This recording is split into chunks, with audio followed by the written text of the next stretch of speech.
Waalaikumsalam Okay, wabarakatuh. today we'll continue our presentation. What group? What group will present today? Group 7? Group 7. Seven group. Group Yes. seven. Ini banyak yang masih tertunda ya. Saya periksa itunya, jurnalnya. Tapi nanti akan saya follow up. Yang saya lupa-lupa tolong dicek kembali ya. Yang sudah setor jurnalnya untuk diperiksa. Oke, silakan, ini kelompok berapa yang hari ini presentasi? Kelompok 7 atau kelompok 8? Kelompok 7, Mem. 7 ya. Kelompok 7. Silakan kelompok 7. Siapa orangnya? Alwi. Alwi. Alwi merah. Alwi sama Muhajidan. Muhajidan. Siapa lagi? Berdua doang? Berdua aja. Ini Mem, Novel Arofif. Naufal Arofif ada. Tapi Oke, dianya nggak Naufal. ada Mem. Ini ada, ini orangnya Al Naufal Arofif nih. Nggak ada. Di sini dianya nggak ada di kelas ini. Oh gitu. Di mana kamu, Naufal? Orang Di rumah? orangnya lagi di jalan kan. Ini OTW ke kelas. Baru itu, Mem. Tuh. Udah bagi kami. Oke, silakan dibagikan layarnya, silakan dimulai.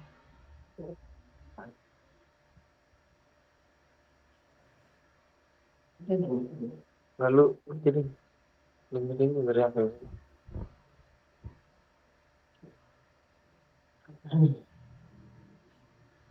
Ini udah.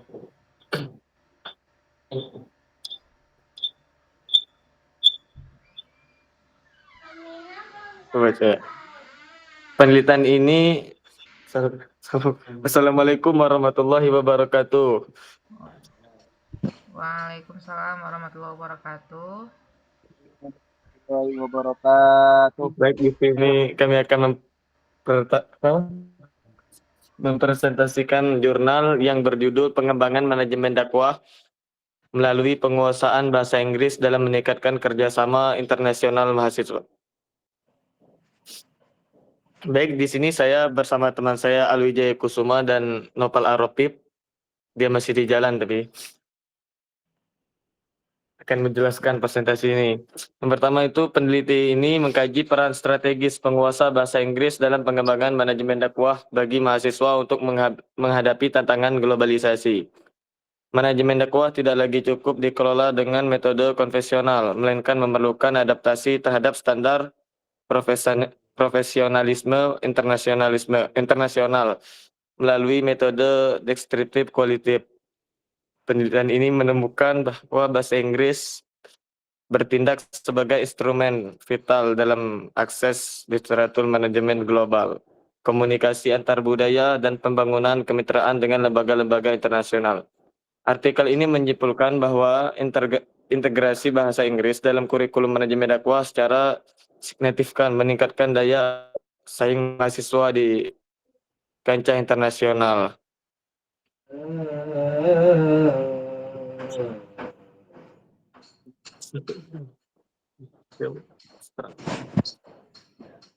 Di sini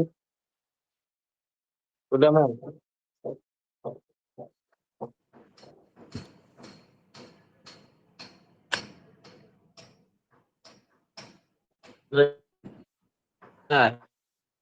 Adoption. Di era globalisasi yang semakin kompetitif, manajemen dakwah dihadapkan pada pergeseran paradigma yang fundamental. Ini bukan lagi sekadar kegiatan lokal yang terbatas pada penyampaian lisan di mimbar-mimbar tradisional. Ia telah bertransformasi menjadi sebuah sistem manajerial yang kompleks, menuntut adanya perencanaan strategis, pengorganisasian sumber daya secara profesional, serta pembangunan jaringan kerjasama yang melintasi batas-batas negara. Dalam konteks kemajuan teknologi dan keterbukaan informasi, bahasa Inggris muncul sebagai kebutuhan primer bagi mahasiswa manajemen dakwah yang bercita-cita menjadi aktor penggerak di panggung dunia. Banyak mahasiswa di bidang manajemen dakwah seringkali mengalami keterbatasan dalam mengakses peluang internasional dikarenakan hambatan komunikasi. Realitas menunjukkan bahwa lembaga filantropi global dan organisasi kemanusiaan lintas negara menggunakan bahasa Inggris sebagai media komunikasi resmi. Tanpa penguasaan bahasa internasional ini, gagasan besar mengenai moderasi beragama yang dimiliki mahasiswa Indonesia tidak akan terdengar oleh audiens global. Oleh karena itu, bagian ini menggarisbawahi pentingnya rekonstruksi kompetensi bahasa bagi mahasiswa manajemen dakwah agar mampu berkolaborasi di tingkat global secara efektif. Lanjut B, literatur review. Tinjauan teoritis mengenai manajemen dakwah merujuk pada pengaplikasian fungsi manajemen klasik dalam lingkup syiar Islam. Namun efektivitas fungsi ini sangat dipengaruhi oleh adopsi teori manajemen kontemporer yang mayoritas dipublikasikan dalam bahasa Inggris. Untuk menyerap ilmu manajemen yang akuntabel, mahasiswa perlu menelaah literatur asli dalam bahasa internasional tersebut. Penguasaan bahasa Inggris juga membekali mahasiswa dengan pisau analisis kritis terhadap pemikiran scholar yang seringkali bertentangan dengan prinsip dakwah. Kemahiran bahasa memungkinkan mahasiswa untuk melakukan islamisasi pengetahuan, yakni mengambil aspek fungsional dari ilmu manajemen modern dan menyaring konten ideologis yang berbenturan dengan nilai tauhid. Literatur dari tokoh-tokoh yang berseberangan dengan nilai agama justru menjadi tantangan intelektual untuk membangun narasi dakwah yang lebih kokoh dan ilmiah. C. Research metodologi. Penelitian ini dilaksanakan dengan pendekatan kualitatif melalui metode studi kepustakaan. Data dikumpulkan dari jurnal ilmiah manajemen, buku teks standar internasional, serta dokumen kebijakan organisasi Islam global. Data dianalisis secara deskriptif untuk melihat korelasi antara kemampuan bahasa Inggris dengan keberhasilan menjalin kerjasama internasional. Analisis komparatif juga dilakukan untuk merumuskan kerangka pengembangan kurikulum yang integratif antara aspek bahasa dan manajerial. D. Result and discussion. 1. Result. Berdasarkan hasil penelitian literatur, ditemukan kaitan langsung antara tingkat kemahiran bahasa Inggris dengan keberhasilan kemitraan internasional. Mahasiswa dengan kompetensi bahasa yang baik cenderung lebih produktif dalam menyusun proposal hibah global dan lebih percaya diri mewakili institusi dalam konferensi dunia. Berikut adalah tabel ringkasan bahasa Inggris dalam manajemen dakwah. Aspek manajemen dakwah. 1. International fundraising. Fungsi bahasa Inggris, penyusunan proposal hibah global, dan dampak terhadap kerjasamanya meningkatkan kepercayaan donor asing. 2. Public relations. Fungsi bahasa Inggrisnya branding media di platform global, dan dampak terhadap kerjasama memperluas jangkauan audiens dakwah. 3. Diplomasi religi. Fungsi bahasa Inggris, negosiasi dan dialog antar agama, dan dampak terhadap kerjasama membangun citra Islam yang damai. 4. Research and development. Fungsi bahasa Inggrisnya akses jurnal bereputasi tinggi, dan dampak terhadap kerjasama meningkatkan kualitas ilmiah mahasiswa. Baik, di sini akan dilanjutkan teman saya.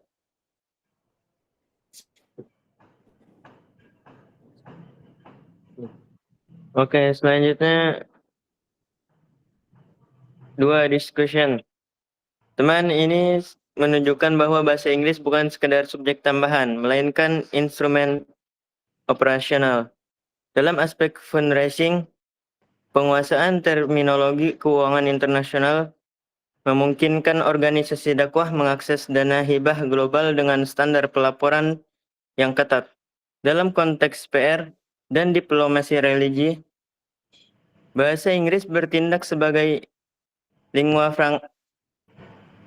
franca yang memudahkan komunikasi ide-ide keislaman kepada audiens non-muslim, membangun citra positif di tengah narasi radikalisme. Diskusi ini juga mengungkap pentingnya literasi digital berbasis bahasa Inggris. Banyak perangkat lunak manajemen proyek terbaru memerlukan pemahaman bahasa Inggris untuk optimasi fitur. Mahasiswa yang mahir bahasa Inggris memiliki keunggulan teknis, sehingga pengelolaan dakwah menjadi jauh lebih efisien dan terukur secara data. Hal ini krusial untuk merespons tantangan global secara intelektual dan komunikatif.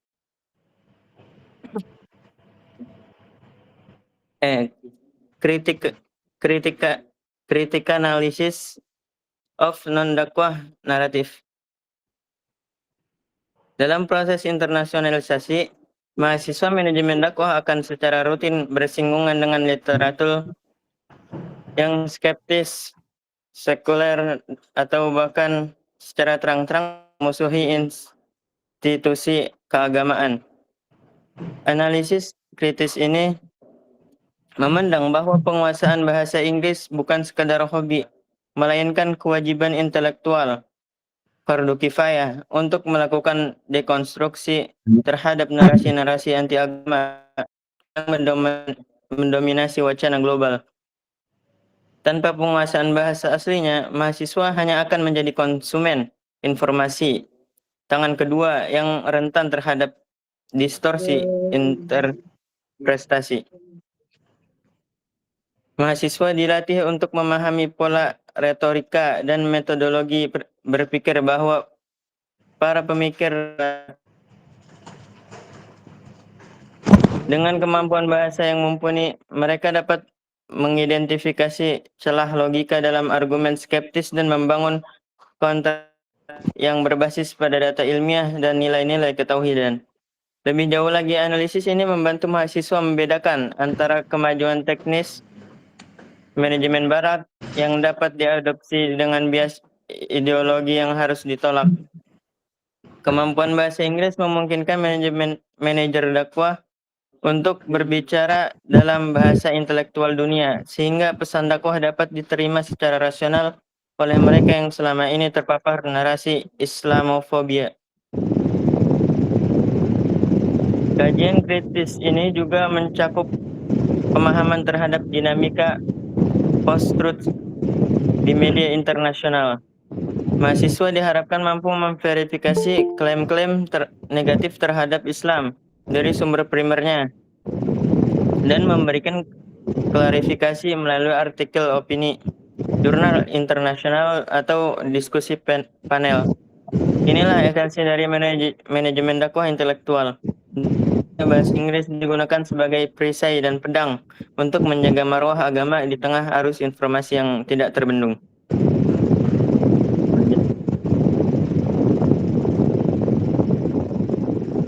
Oke, lanjut langsung ke G. Conclusion. Pengembangan manajemen dakwah melalui kemahiran bahasa Inggris adalah investasi strategis untuk masa depan. Bahasa internasional ini adalah kunci pembuka pintu kerjasama internasional yang lebih luas bagi mahasiswa. Dengan kombinasi iman, teori manajemen, dan kemahiran bahasa, mahasiswa akan mampu tampil sebagai pionir dakwah global yang profesional dan moderat. Rekomendasi utama adalah integrasi kurikulum bahasa dan manajemen secara holistik guna mencetak manajer dakwah masa depan yang siap bersaing secara global. Oke, mari lanjutkan dengan sesi tanya jawab. Ayo teman-teman, silakan yang ingin bertanya.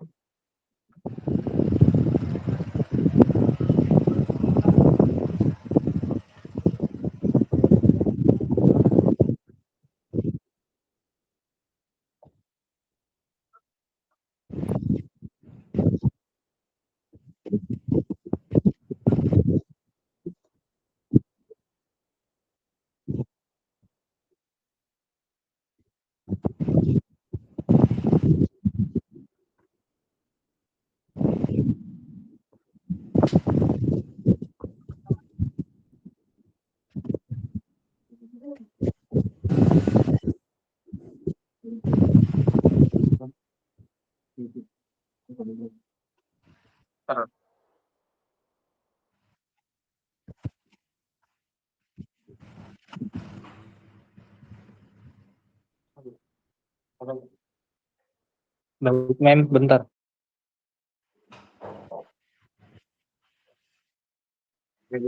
Lupa ditulis.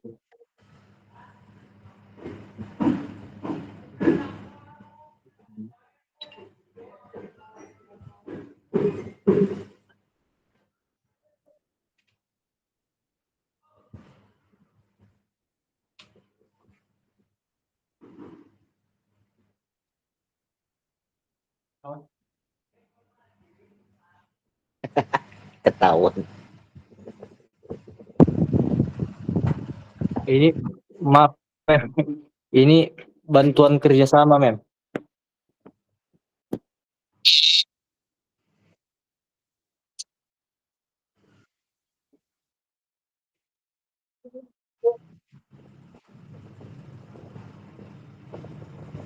Hayo lo.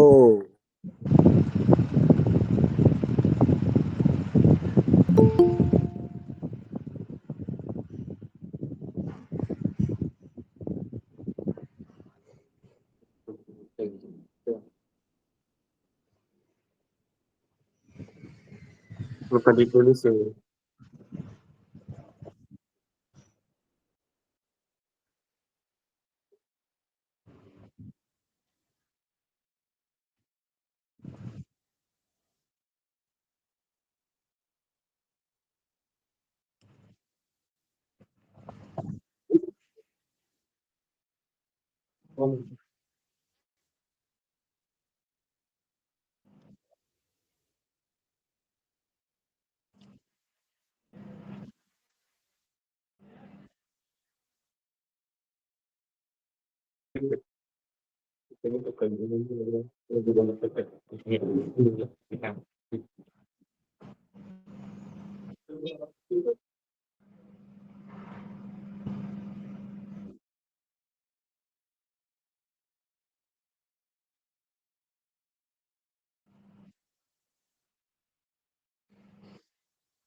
Sampai kelompok berapa?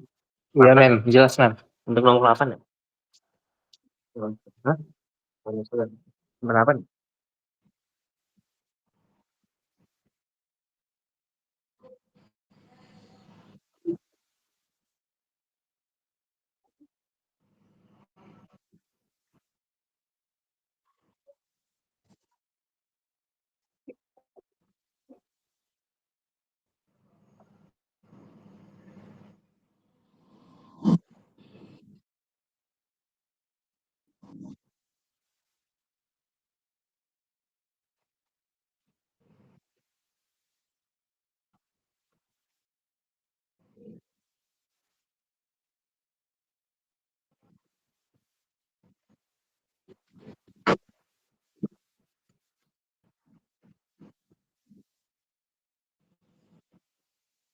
Adit, kelompoknya Adit.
Tidak, Mem. Sampai sini cukup.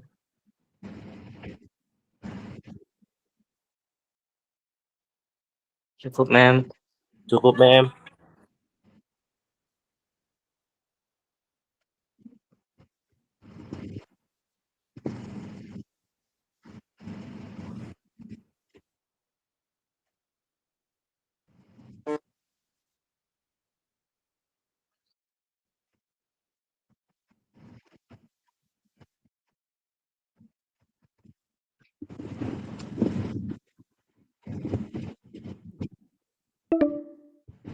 Aman, Mem.